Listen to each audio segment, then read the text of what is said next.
Hello friends, आज हम इस लेक्चर में पढ़ेंगे प्रबलन के लिए स्तंभ का प्रयोग, यानी कि use of steel for reinforcement. और साथ ही साथ आज हम पढ़ेंगे प्रबलन स्तंभ के प्रकार, यानी टाइप्स ऑफ रिइंफोर्समेंट, यानी जो हम रिइंफोर्समेंट देते हैं आरसीसी में वो कितने प्रकार की होती हैं। तो सबसे पहला आज का हमारा टॉपिक है वो है प्रबलन के लिए स्तंभ का प्रयोग, यानी कि use of steel for reinforcement. इससे पहले हमने पढ़ा था कि हम स्टील का प्रयोग क्यों करते हैं रिइंफोर्समेंट में।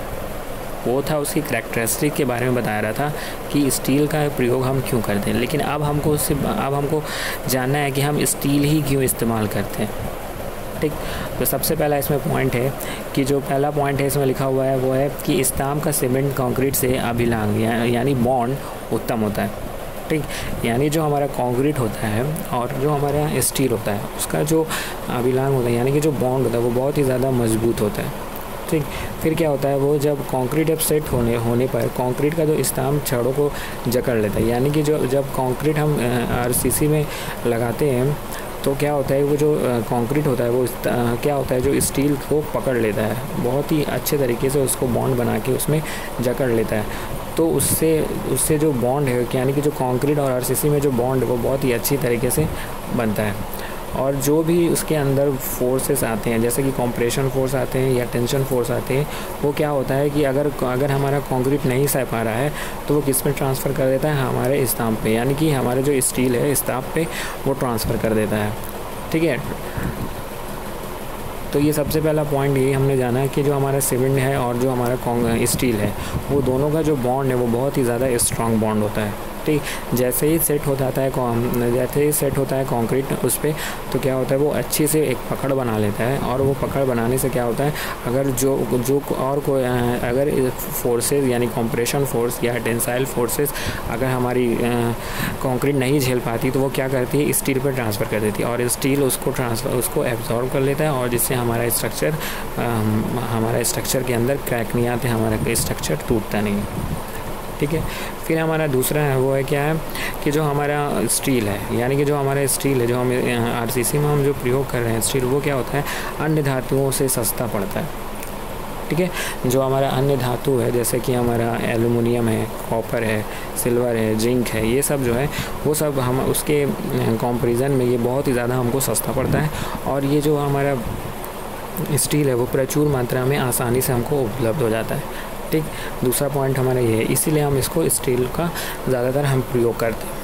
ठीक है, फिर हमने जाना था इससे प्रीवियस लेक्चर में हमने पढ़ा था कि जो हमारा स्टील होता है उसके अंदर इलास्टिसिटी होती है, यानी कि अगर हम उसके इलास्टिसिटी की एक प्रॉपर्टी होती है मटेरियल की कि अगर किसी चीज़ पे अगर हम लोड लगा रहे तो वो क्या होता है कि लोड लगाते तो वो अपना शेप तो चेंज करता है, लेकिन जब लोड हम वापस कर लेते हैं, हटाते हैं, तो उसमें उसका शेप वैसे ही के वैसे रहता है, उसमें कोई भी परिवर्तन नहीं होता है।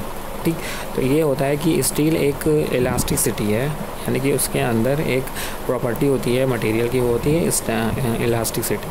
ठीक, जो क्या करता है कि उसको हम किसी भी आकार में, यानी कि किसी भी शेप में हम उसको हम चेंज कर सकते हैं और किसी भी आकार में हम उसको बना सकते हैं।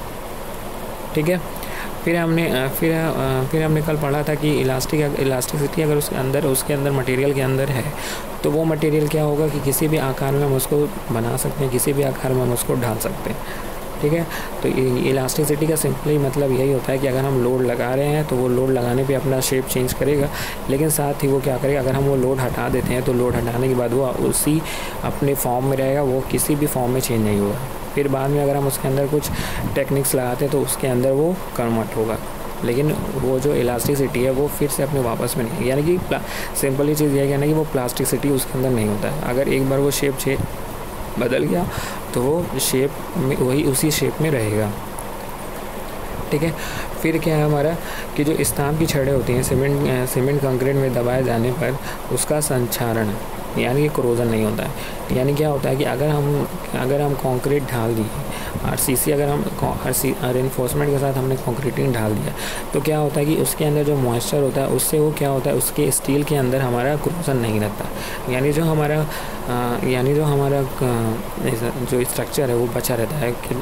ठीक, और वो क्या हो जाता है हमारा अनफुलफिल होता है किससे, कोरोजन से। ठीक है, वो क्रोजन से बचा रहता है, उसके अंदर कोई भी क्रोजन नहीं लगता है। ठीक है, फिर हमारा क्या है, स्तंभ की तनन व संपीड़न सामर्थ्य काफ़ी अधिक होती है। यानी कि हमने क्या पढ़ा था कि हम जानते हैं कि जो हमारा कंक्रीट होता है वो क्या होता है, संपीड़न में बहुत ही ज़्यादा मजबूत होता है, लेकिन क्या होता है, तनन में बहुत ही ज़्यादा कमज़ोर होता है। लेकिन ये स्तंभ यानी कि स्टील जो होता है वो क्या होता है, संपीड़न में भी सामर्थ्यवान होता है, और यानी कंप्रेशन में भी स्ट्रेंथफुल होता है, और टेंशन में भी यानी तनन में भी सामर्थ्य होता है, यानी स्ट्रेंथफुल होता है। ठीक है, बहुत ज़्यादा ही होता है। ठीक, फिर हम स्टील को क्या कर सकते, स्टील को हम क्या, तो लास्ट पॉइंट हमारा, इसको हम काटने, मोड़ने तथा जाल तैयार करने में दिक्कत नहीं आती। ठीक, सिंपली सा वर्क है कि स्टील को हम काट भी सकते हैं, अगर हमको मोड़ना है तो मोड़ भी सकते हैं, और हम उसको जाल की तरह, यानी कि जब हम किसी चीज़ को ढालते हैं तो एक जालनुमा कंक्रीट आरसीसी से यानी छड़ से बनाते हैं, वो स्टील से बनाते हैं, तो हम क्या कर सकते हैं, ईजिली उसको बना सकते हैं, हमें कोई दिक्कत आने वाली, हमको कोई दिक्कत नहीं आती है। ठीक, तो हमने क्या पढ़ा आज की, हमने पढ़ा प्रबलन के लिए स्तंभ का प्रयोग। तो सबसे पहला पॉइंट यही था कि हमारा कि स्तंभ और सीमेंट का जो बॉन्ड वो बहुत ज़्यादा ही उत्तम होता है। ठीक, जब कंक्रीट उसके स्तंभ की कांटेक्ट में आती है तो वो बहुत क्या होती है, एक मजबूत पकड़ बना लेती है। ठीक, और जो भी उसके अंदर स्ट्रेसेस आती हैं वो क्या होती हैं, कंक्रीट किसमें ट्रांसफ़र कर देता है, इसमें छड़ में, यानी कि हमारे स्टील में ट्रांसफ़र कर देता है, जिससे कि हमारा क्रैकिंग है, जो भी हमारा डिफॉर्मेशन है वो नहीं होता है। ठीक, दूसरा हमने क्या पढ़ा कि जो हमारा स्टील है वो क्या होता है कि अन्य धातु यानी कंपेरिजन टू अदर मेटल्स बहुत ही सस्ता होता है, और प्रचुर मात्रा में, यानी कि बहुत अधिक मात्रा में हमको आसानी से उपलब्ध हो जाता है। ठीक है, फिर हमने तीसरा पढ़ा कि जो हमारा स्टील है वो क्या होता है, बहुत ही ज़्यादा इलास्टिसिटी वाला पदार्थ है, यानी कि उसको हम किसी भी आकार में, किसी भी शेप में हम उसको चेंज कर सकते हैं। फिर क्या होता है कि स्टील को अगर हम कंक्रीट के साथ अगर हम दबा देते हैं तो उसके अंदर क्या होता है, क्रोजन नहीं होता है। ठीक, फिर हमने क्या पढ़ा कि जो हमारा स्टील है उसमें वो कंप्रेशन में और साथ ही साथ किसमें, टेंशन में, दोनों में काफ़ी ज़्यादा मजबूत होता है। फिर हमने लास्ट पॉइंट पढ़ा कि स्टील को हम किसी भी आकार में काट भी सकते हैं, मोड़ भी सकते हैं, और जाल भी तैयार कर सकते हैं आसानी से, कोई बिना दिक्कत। ठीक, अब हम आते हैं प्रबलन के स्तंभ के प्रकार, यानी कि रिइंफोर्सिंग स्टील के कितने प्रकार होते हैं। ये नॉर्मली 4 प्रकार के होते हैं। ठीक, प्रबलन के लिए 4 प्रकार के स्तंभ का उपलब्ध होता है। पहला है हमारा मृत्तिक स्तंभ ग्रेड, यानी कि पहला है हमारा जो है मृत्तिक स्तंभ ग्रेड, यानी कि इसको हम नॉर्मली बोलते हैं माइल्ड स्टील। ठीक, इसको नाम दिया गया है FE 250, यानी कि FE जो है हमारा वो किसको रिप्रेजेंट कर रहा है, हमारा आयरन को रिप्रेजेंट कर रहा है, और 205 यानी कि जो इसकी टेंसाइल स्ट्रेंथ है वो क्या है, 250। ठीक, इसकी स्टडी करने के लिए, माइल्ड स्टील की स्टडी करने के लिए हमारे पास एक कोड होता है। ठीक है, IS यानी इंडियन स्टैंडर्ड कोड होता है, वो होता है IS 4432 या 1193। ठीक, ये एक कोड होता है जिसके अंतर्गत स्तंभ के ग्रेड के डिफरेंट पार्ट्स जो होते हैं उसके बहुत ज़्यादा इंफॉर्मेशन अगर आपको लेनी है तो उससे आप जाके ले सकते हैं। ठीक, फिर दूसरा होता है हमारा मध्य तनन स्तंभ, यानी कि मीडियम टेंसाइल स्टील, जो कि बहुत ही मीडियम उसके अंदर स्टील होती है, यानी कि बहुत थोड़े मीडियम, ना ज़्यादा हाई कार्बन स्टील होती है, ना ज़्यादा लो कार्बन स्टील होती है, यानी कि मीडियम उसमें स्टील होती है। तो वो भी, इसकी जानकारी के लिए हम IS कोड को प्रीफर करते हैं, वो होता है IS 432 या 1139। ठीक, फिर उसके बाद आता है हमारा उच्च तनन स्तंभ, यानी कि हाई टेंसाइल स्ट्रेंथ, यानी कि ये बहुत ही ज़्यादा स्ट्रॉन्गेस्ट होता है, और इसका जो डिटेल्स है वो हमारे IS कोड में होता है, वो 113 IS 1139। ठीक, जो उच्च तनन स्टील होता है यानी हाई टेंसाइल स्टील होता है वो 2 ग्रेड में डिवाइड होता है। ठीक, फर्स्ट ग्रेड 1 होता है FE 415, यानी कि FE 415, उसको हम उसको आल्सो कॉल्ड एज बोलते हैं टॉर 40, और ग्रेड FE 500 यानी आल्सो कॉल्ड एज टॉर 50, यानी इसको हम साथ ही साथ इसको हम टॉर 50 भी बोलते हैं, टॉर 40 बोलते हैं, और टॉर 50 भी बोलते हैं। ठीक, जो हमारा FE है वो क्या रिप्रेजेंट करता है, हमारा रिप्रेजेंट करता है आयरन को, और जो 415 है यानी कि 415 वो हमारा किसको करता है, हमारा जो टेंसाइल स्ट्रेंथ है उसको रिप्रेजेंट करता है। फिर ये जो हमारा ग्रेड FE 500 यानी FE हमारा जो आयरन को रिप्रेजेंट करता है और 500 हमारा क्या करता है टेंसाइल स्ट्रेंथ को रिप्रेजेंट करता है। ठीक, ये थी ये है ये जो थे ये दोनों पार्ट थे वो किसके थे, हाई टेंसाइल स्टील के थे, यानी कि उच्च तनन स्टील, यानी जो बहुत ज़्यादा हाई टेंसाइल यानी टेंसाइल स्ट्रेंथ को गेन करते हैं। यानी देखिए इसमें नंबर ही से पता चल रहा है कि 415 या 500, हमने इससे पहले कितना पढ़ा था 250। तो क्या है कि जो हमारी टेंसाइल स्ट्रेंथ दे रहा है वो कितना दे रहा है, वो 415 और 500 दे रहा है। ठीक, फिर जो हमारा लास्ट होता है उच्च सामर्थ्यवान स्थापित तार, यानी कि हाई स्ट्रेंथ स्टील वायर। ये नॉर्मली कहीं पे यूज़ नहीं होता है, ये सिर्फ बहुत ज़्यादा ही जहाँ पे हाई राइज बिल्डिंग होती है, जहाँ पे हाई राइज मिक्सिंग होती है, वहाँ पे इसका प्रयोग किया जाता है। अब हम आते हैं प्रबलन सीमेंट कंक्रीट की रचनाएं, यानी कि RCC construction. Generally RCC construction हम कहाँ करते हैं वो इसके बारे में आज हम पढ़ेंगे। वो है पहला हमारा है पहला भवन, यानी कि हमारा जो घर बनता है वो उसमें कहाँ किस चीज़ में हमको RCC कंस्ट्रक्शन करना है, यानी कि प्रबलित सीमेंट कंक्रीट का प्रयोग करना है, हम वो आज जानेंगे। ठीक, तो पहला हमारा है कि भवन में, यानी भवन में पहला है हमारा धरन, फिर दूसरा है हमारा स्लैब। यानी धरन का मतलब जो हम घर बनाने में हम जो बीम का इस्तेमाल करते हैं उसको बोलते हैं धरन, यानी धरन में करते हैं। फिर हमारा दूसरा है स्लैब, यानी कि जो हमारे घर में स्लैब बनती है उनके लिए हम RCC का उपयोग करते हैं। फिर है हमारा स्तंभ, यानी कि कॉलम बनाने में हम करते हैं। फिर हमारा है कैंटिलीवर न्यू, यानी कि अगर हमको कैंटिलीवर न्यू बनाना है तो हम किसका इस्तेमाल करते हैं, RCC का। ठीक है, यानी और जीने, यानी कि अगर हमें सीढ़ियाँ बनाना है, ठीक, सीढ़ियाँ बनाने के लिए हमको घर में बनानी है सीढ़ियाँ कंस्ट्रक्शन करना है तो हम किससे बनाएंगे, RCC कंस्ट्रक्शन से। ठीक, इत्यादि, यानी कि ये सब है हमारे घरों में जो हमारा RCC कंस्ट्रक्शन होता है उसके लिए। फिर है हमारा जो दूसरा है पानी की टैंक बनाने के लिए करते हैं, छत के स्लैब, टैंक, स्लेजिंग तथा आधार, यानी बेस बनाने के लिए, पाइप फुटिंग, यानी अगर पाइप फुटिंग बना रहे हैं तो पाइप फुटिंग के लिए, ठीक, न्यू गुंबद इत्यादि के लिए हम क्या RCC कंस्ट्रक्शन का इस्तेमाल करते हैं। यानी कि हम कंक्रीट का इस्तेमाल करते हैं लेकिन हम क्या करते हैं, छड़ का, यानी कि हम स्टील का भी इस्तेमाल करते हैं। ठीक, फिर तीसरा है हमारा कारखानों की चिमनी, यानी कि जो हम कारखाने में जो चिमनियाँ दिखाई देती हैं उसमें भी RCC का प्रयोग करते हैं। फिर साइलोस का उपयोग करते हैं बनाने में। प्रतिघात दीवारों, यानी कि ऐसी दीवारें जिसमें बहुत ज़्यादा फोर्सेस आएंगे किसी इंटरनल स्ट्रेसेस से, या बहुत ज़्यादा टेंसाइल लोड आएंगे, बहुत ज़्यादा कंप्रेसिव लोड आएंगे, तो ऐसी प्रतिधारक दीवारों के लिए संग्रह टैंक बनाने के लिए करते हैं।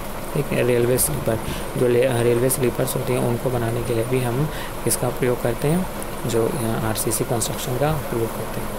ठीक, फिर जो हमारा लास्ट वो क्या है, हमारा जलीय संरचना है, यानी कि जो वाटर के अंदर अगर हमें कुछ कंस्ट्रक्शन करनी है तो सबसे पहले हमको RCC का उपयोग करना होगा, क्योंकि वाटर में क्या होती है, इंटरनल स्ट्रेसेस बहुत ज़्यादा डेवलप होती है।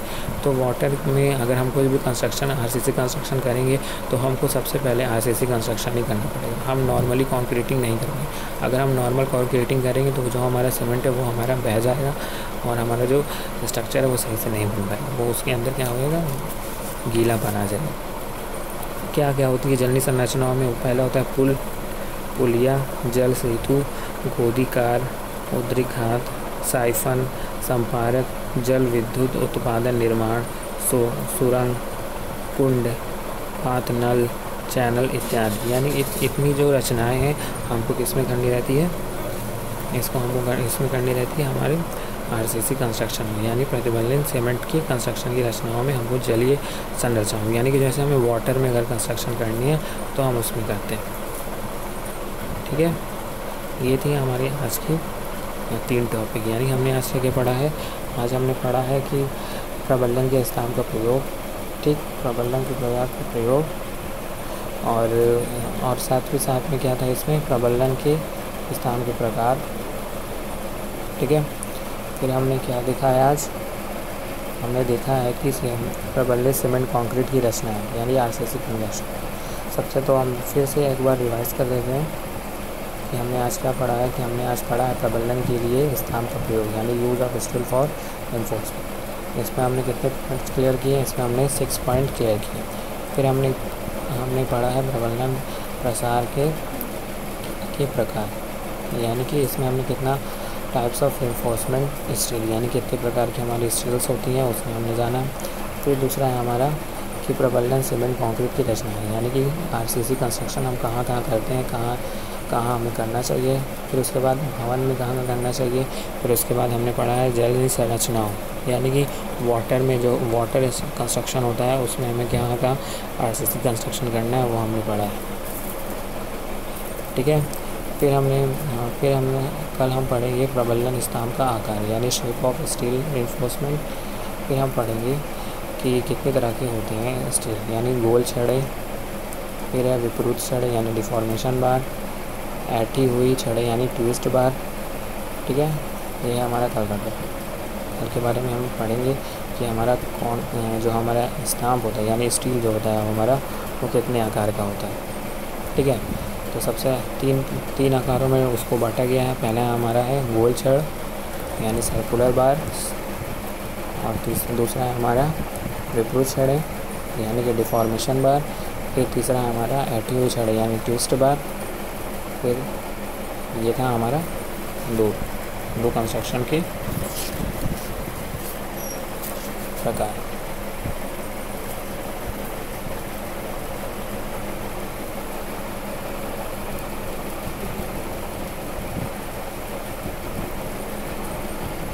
फिर हम उसके बाद जो हमारा नेक्स्ट का लेक्चर होगा उसमें होगा हमारा इमारत संरचनाओं की तरफ, यानी स्ट्रक्चर एलिमेंट्स और बिल्डिंग में कितने प्रकार के हमारे जो हमारे स्ट्रक्चर यूज़ होती हैं, यानी कि हमारे स्ट्रक्चरल एलिमेंट्स होते हैं जो हमारे स्ट्रक्चर में जितने भी एलिमेंट होते हैं, जैसे नींव हो गया, प्लिंथ लेवल हो गया, दीवारें और स्तंभ हो गई। ठीक, फिर सीलन हो गया, लिंटल हो गया और छज्जा, दरवाजे और खिड़कियाँ, फ़ॉन्ट, रूफ, सीढ़ियाँ, परिकास्ट, बिल्डिंग सर्विसेज, ये सब हम उस बारे में पढ़ेंगे। ठीक है, कि स्ट्रक्चरल एलिमेंट्स कौन कौन से होते हैं। ठीक, जैसे इसमें दिया हुआ है स्ट्रक्चरल एलिमेंट्स के हमारे कौन कौन से होते हैं। स्ट्रक्चरल एलिमेंट्स जैसे हमारा है पहला फाउंडेशन, फिर plinth, walls, column, floors, door and Windows and ventilator, stairs, roof, building finishing, building services. ये जो हमारा टॉपिक है उसमें हम कल हम इसको क्लियर करेंगे। कल हम इसके बारे में पढ़ेंगे कि हमारे कौन कौन से बिल्डिंग्स होते हैं, यानी कि किस तरह के जो हमारे एलिमेंट्स होते हैं बिल्डिंग के कंस्ट्रक्शन के, वो हम उसके बारे में पढ़ेंगे। ठीक है, जो ये हमारा हिंदी में दिया हुआ है और ये हमारा इंग्लिश में दिया हुआ है। इंग्लिश में दिया हुआ है ये फाउंडेशन क्या होता है, प्लिंथ लेवल क्या होता है, वॉल क्या होता है, कॉलम क्या होता है, फ्लोर क्या होता है, डोर और विंडो एंड वेंटिलेशन क्या होता है, स्टेयर क्या होता है, रूफ क्या होता है, बिल्डिंग फिनिशिंग्स क्या होती हैं और बिल्डिंग सर्विसेज क्या होती हैं। और यहाँ पे स्ट्रक्चर दिखाई दे रहा है आपको। यहाँ पे स्ट्रक्चर दिखाई दे रहा है कि वॉल क्या है, फाउंडेशन क्या है, फिनिशिंग बिल्डिंग फिनिशिंग क्या है, बिल्डिंग सर्विसेज क्या है, हमारे स्टेयर्स कहाँ हैं, ये सब यहाँ पे शो हो रहा है।